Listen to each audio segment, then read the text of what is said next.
That would have been good for Vine days.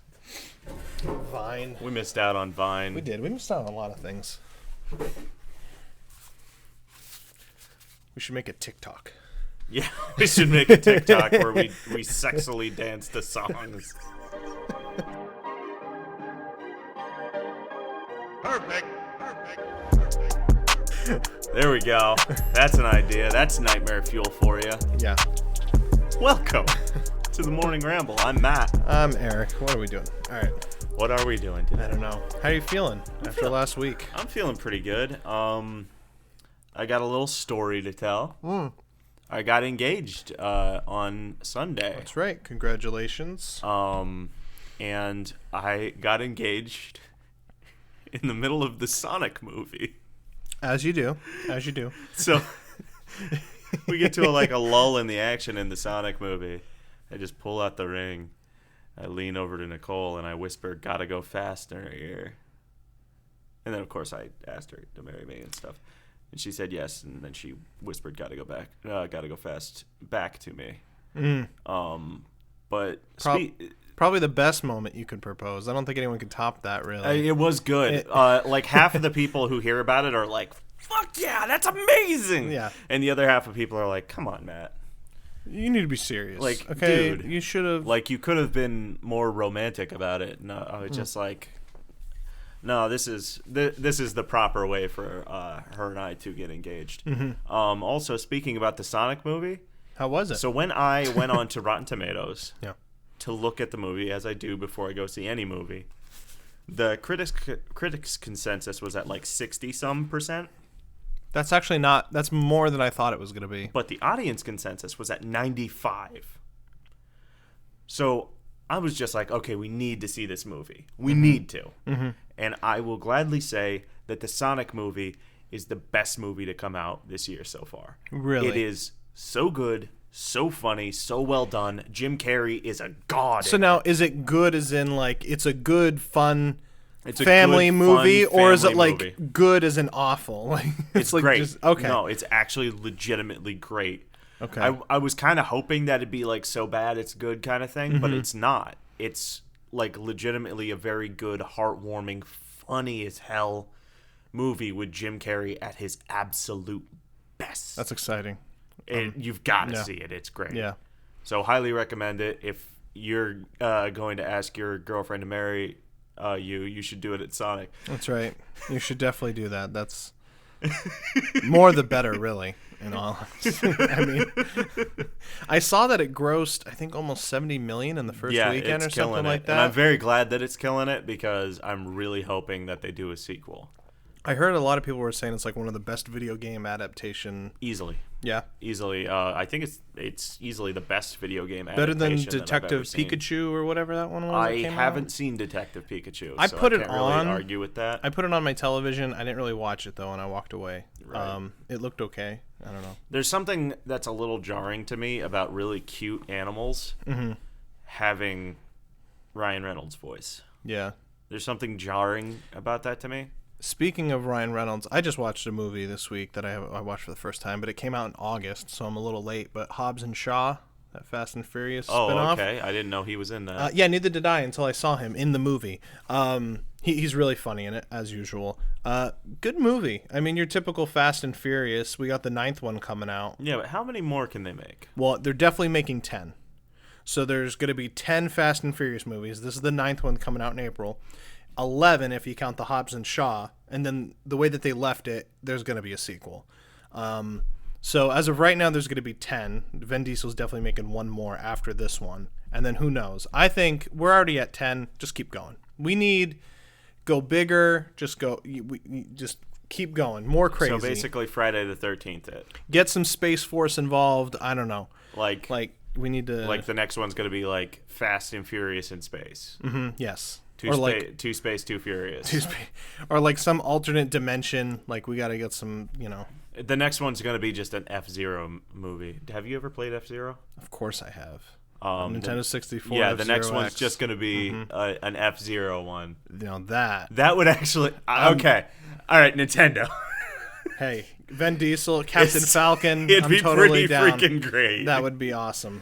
I mean, it might suck, but it might be good. Dude, Fast and Furious on the moon. That's what I'm talking about. Okay? They're just like slowly bouncing at each other. Hey, more time for more stunts or something. I don't know. Yeah, there we go. Yeah. So, a bunch of politics stuff, as usual. It is that time of year. Yes. And it will be that time of year for a while. Mm-hmm. Before we jump to the candidates, though, so John Oliver came back last Sunday. Yes. I know we both say that we watch him, right? Did you watch it? I did. He did his usually, if you don't watch John Oliver, I don't know. I think everyone of every political area, I think, should watch John Oliver. Even Steven Crowder, who is a high conservative Republican podcaster, even though he doesn't agree with John Oliver, he finds him very funny. And I lie in that boat. I find him very funny, and I enjoy watching him. He did one on Medicare for All, a deep dive, 22 minutes. It was really good. I find John Oliver to be someone that I would love to have a serious conversation with, because I think that, like, hypothetically, me and him could probably have a good productive conversation without argument. And he just seems like that type of person. You feel like between you and him, you could reach a middle ground. I think so. I do. Because while I don't agree with him on everything, I feel like there's a lot of things that we could probably understand both points of views. And so those what are you're the people, saying is you want to replace me on the Morning Ramble with John Oliver. If John Oliver wants to come on the Morning Ramble, I'm sorry, Matt. Yeah, that's not happening. Yeah, so he came on. I suggest you go watch that. But very interesting. Also, we got to talk about Batman. And I know you said you haven't seen anything. So any of it. This is all blind for me. So that's pretty awesome. So I have some screenshots, but instead I downloaded this. I got a video here. This is the new Bat suit, and Robert Pattinson's playing the new Batman, and it's currently in filming. So here is a small clip of, I guess, them doing some kind of motorcycle race or a chase scene or something like that. So this is the filming for the new Batman in Glasgow. So Robert Pattinson's on the left, you'll see in a second here, but I don't know what part of the movie this will be in. Obviously some type of race or chase or something like that. That's the new suit. I don't know. Yeah. Oh. I'll pull up a picture in a second. I don't know how I feel about it. It looks like a mixture from Ben Affleck and the 90s, in my opinion. It looks just like Ben Affleck's suit in Daredevil. Oh, that does exactly look like Daredevil. It looks like. It looks like Daredevil. So there's a close-up. Yep, that looks like Daredevil with ears. That's it. Now, I think this is the beginning stages of the suit, because I know this is probably another origin. Right. Like, if you look at his shoulders, that's almost like football type that's things. like padding. And it doesn't look very finished, in my opinion. Yeah. So this might be like an early stage bat suit. Like he starts the movie with this bat suit. Kind of like in Spider-Man with Tobey Maguire, or not even both of them. Tom Holland, he has like a hoodie on. I loved his classic suit. Yeah. Tom Holland's classic suit was great. So that's something to look forward to. Yeah, I don't know. It looks like Batman. He looks like a biker. This is like our. He looks like biker Batman. I'm cool with it. I mean, like in our lifetime, how many just in our lifetime, how many Batmans have we had? 1, 2. This will be the fifth Batman. Yeah. Like the fifth Batman since we, and then I know there's more obviously before us. And that's not counting animated Batmans. That's not even suits. That's not even counting that. So lots of Batmans. Too many Batmans. Too many Batmans. Yeah. My opinion on superhero movies is pretty well known at this point, but I'm kind of burned out on them. So I wouldn't mind a superhero movie because my favorite Marvel movie that came out was Winter Soldier. That was good for a long time because it was more of a realistic. It was sort of. It felt like a buddy cop kind of thing. I haven't been paying attention to any of the Marvel stuff that's coming out. I know Black Widow's coming out this spring. I probably won't go see it. But there is a Marvel movie I am interested in that I didn't realize was coming out because I haven't been paying attention to the trailers as much. Morbius. The villain in Spider-Man. He's like a vampire. Did I say his name right? I have no idea. Okay, so I'm not a big. We don't. Neither of us really read comic books that much, right? You don't read that many comic books. Not anymore. But Morbius, I'm pretty sure that's how you pronounce it. Jared Leto is playing. Oh. Yeah. But it's pretty much about a scientist who has some type of disability, and somehow bats get involved. Pretty much, he turns into a vampire. It looks really cool. I wouldn't mind seeing that, and I'm interested to see how that movie is going to play into the Spider-Man universe, and also I know that Doctor Strange is currently going to be being filmed, and that's called Into the Multiverse. So I'm just curious to see if they kind of take a different turn with the Marvel movies. They need to change something up because they can't keep going on the same path they've been going on. We've had Endgame. You need to do something different. Yeah, and Endgame was fantastic. I'm not going to lie about that. The it was arc a from great Iron movie. Man 1 and Incredible Hulk, if that's where you count the start date from, all the way to Endgame is amazing. We lived through a great time of movies as far as Marvel movies go, but that's it. I'm good. Like, well, that's the thing with know. like Fast and Furious. It's like, oh yeah, how long can they keep this up? Now with Marvel, they kept it up for 20 movies or 20 odd movies. They're two different animals. I mean, Fast and Furious is just more cars, more relatives, more villains, that kind of thing. So John Cena's in the new one. And his name is John Cena! Yes, sir. I'll find it. Thank you. I'll scour the internet. So today, as in Saturday, because as you know we filmed the day before, is the Nevada caucus, which I didn't realize until this morning. It's such a weird day to have it on. So you know what the results are, but we have the first. How do you pronounce the N word? Nevada? Nevada. I say which N word? We have to cut this part now. What are you doing? Nevada. Nevada. I mean, there was a huge online debate about how to pronounce Nevada. Am I saying it right? Nevada. Yeah, according to Nevadans, yes. I do say one name wrong, and Andrea pointed this out to me since you brought up your now fiance Nicole. The city in Pennsylvania, Lancaster. I know you. It's called Lancaster. It's Lancaster. I will always call it Lancaster. I was doing that in the beginning of our relationship to just annoy her. Mm-hmm. I don't do it to annoy anyone. It's just what I've always called it. And it's kind of like the whole how you pronounce the town that you grew up in. It's like Wilkes-Barre. Yeah, Wilkes-Barre, Wilkes-Barre. Everybody who lives in Wilkes-Barre calls it Wilkes-Barre. It's called Wilkes-Barre. Yeah. But people who come from out of town are like, oh, it's Wilkes-Barre. Barry. Or Wilkes-Barre. Wilkes-Barre, I think.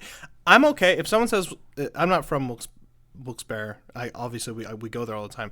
But if someone says Wilkes-Barre, that doesn't bother me. If someone says Wilkes-Barre, I don't know why. I just get mad. It just makes me angry. Like, that's such a weird Wilkes-Barre. Like, the word bar is B-A-R. You're missing 2 letters on here. What are you doing? Like, I don't know why. This bugs me. Okay. Just fun fact. We've managed to piss Eric off today, and I don't know why. Well, you asked how to pronounce the N-word. I didn't mean that. All right. So the Nevada caucus nominee right now in the polls, again, I love when they say polls because I don't know where this information's coming from. Bernie is on top with 30 delegates. Pete is with 17. Biden 16. Warren 12.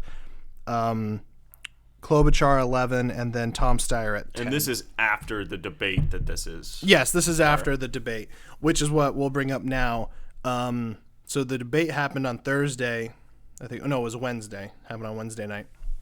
Wow, was that something? Yeah, I've never seen that many people just take a billionaire and go to town on him. Yeah, and you know what? I'm not going to sit here and defend Bloomberg because I thought it was the funniest thing ever. Because I don't even like Bloomberg. But this is the type of animal, I'm going to be a little critical here. This is the type of animal that the Democratic Party has created. And that's why I don't feel bad for Michael Bloomberg, because it's like, you are like, I don't even know what he's running for. To me, it just seems like he's running because he can afford to. You know, I'm just running because I can and I have the money. Well, what are you really passionate about? minorities, like it's like there's nothing he cares about passionately. Like while I don't like Elizabeth Warren, she's very passionate about student debt, and I can respect that. So, but him, it's like, Bernie's really passionate about healthcare. Bloomberg, I don't see anything. And Pete's really passionate about. We'll never know because he won't come on the fucking podcast. Come on, Pete. He's too good now. This is the 4th time I've invited you. No, we should have reached out to Beto or something. Yeah, we would have. No, I think I. think oh no, I you called probably out did. Beto You before. probably did. Beto, Pete, and Yang, I think, are the 3 that you. Specifically, I wanted Yang to come on so he could give us money. Yeah, right. So yeah, the debate though. We're anyway, okay with taking handouts here at the Morning Ramble. But we brought up the debate because Elizabeth Warren ripped into Bloomberg for, I guess, some of his non-disclosure agreements that he's had with some people in his company. That was pretty, I mean, everything else, like he has some pretty not great comments in his time as mayor that were fairly racist. Yeah. But the one thing that I feel like the non-disclosure thing, I just thought that was, like, I didn't care about that too much because it's like, if you're someone who's working for a company and you want a job, non-disclosures, I don't agree with them in principle, but at the same time, like you did sign it. You did. It's kind of like a loan. Like, yeah, it sucks the interest rate, but no one forced you to take out this money. No one forced you to work for this person, that kind of thing. But I did see, I think it was the day after the debate, he said he was going to release some people from non-disclosure. I don't know. Yeah, good for him. Whatever. I mean, he's got the money, and I do think that. All right, I was kind of wrong about Pete. He's higher on the polls than I would have ever given him credit for. Mm-hmm. Bloomberg does not stand a snowball's chance in hell. Yeah. So it is kind of hilarious watching him waste money. He will be through it all till the end, though. That's a fact. He might be 3rd, he might be 4th, he might be 2nd. I don't know. But he'll definitely be here all the way till May, in my opinion. All the way till the end of unless he completely bombs on Super Tuesday on March 3rd. I think there's 13 states. That's coming up, ladies and gentlemen. Get ready. If he does awful, because I think California, Texas, Minnesota, 10 other ones. I don't remember all of them. I'll throw him up. If he completely bombs, then I think he'll probably drop out. But if he finishes in the top 4, he's gonna continue. Why not? He has money. Yeah, he's got money and he's got a way to waste it. Mm-hmm. Bloomberg. Let's just wrap for a second.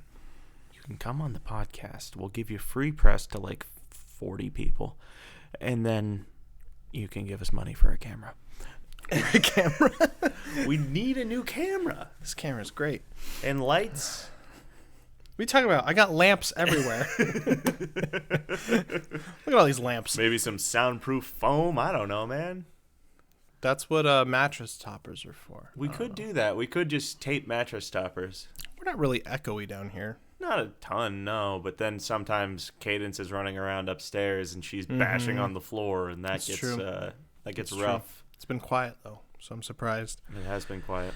So let's talk about something that you didn't know about as well. I don't really know too many details about this, but basically the Washington Post this past week, they reported that the Sanders campaign was told by U.S. officials that Russia is actively attempting to aid his 2020 presidential campaign in order to interfere with the Democratic primary process.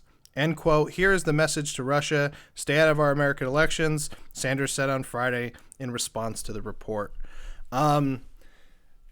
This is so stupid, in my opinion. I saw this meme, though. This made me laugh really hard. That Washington Post article, and then it's The Office. Well, how the turntables.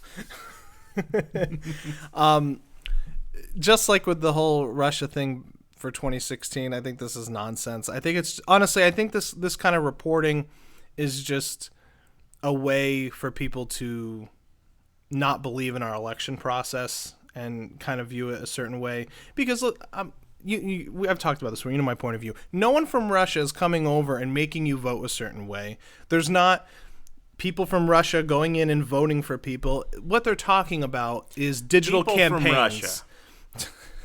Come on the podcast. Okay. We're just in. Give us $1,000 for a new camera and some lights and some phone. And we will vote whichever way you want. And I'll vote. I'll switch. I'll go into the Democratic Party so I can vote in the primary. I'll do it. I actually think I'm over time. Yeah, I think you had to do it back in January or something. Yeah. Looks like I'm staying independent. You can do it for the general, which it doesn't matter in the general. So no, it doesn't.